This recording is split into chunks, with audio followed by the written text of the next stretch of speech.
রাস্তা দিয়ে হেঁটে যাচ্ছে দুই স্কুল ছাত্রী, আর তাদের উত্ত্যক্ত করছে এক কিশোর। এক পর্যায়ে তাদের একজনকে পেছন থেকে কয়েকবার লাথি মারে ওই কিশোর।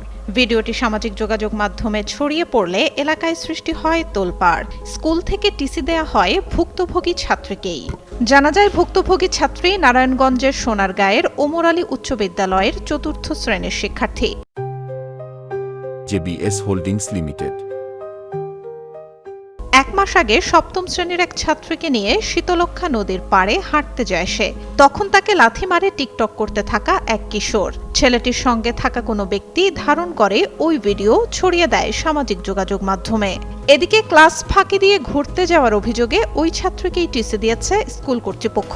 প্রধান শিক্ষক জানান, যেহেতু ঘটনাটি স্কুলের বাইরে ঘটেছে, তাই স্থানীয়রাই তাদের বিচার করবে। পুলিশ জানায়, ভিডিও নজরে এসেছে তাদেরও, তবে পরিবারের পক্ষ থেকে কেউ কোনো অভিযোগ করেনি। বিষয়টি তদন্ত করে আইনগত ব্যবস্থা নেওয়া হবে বলে জানায় তারা।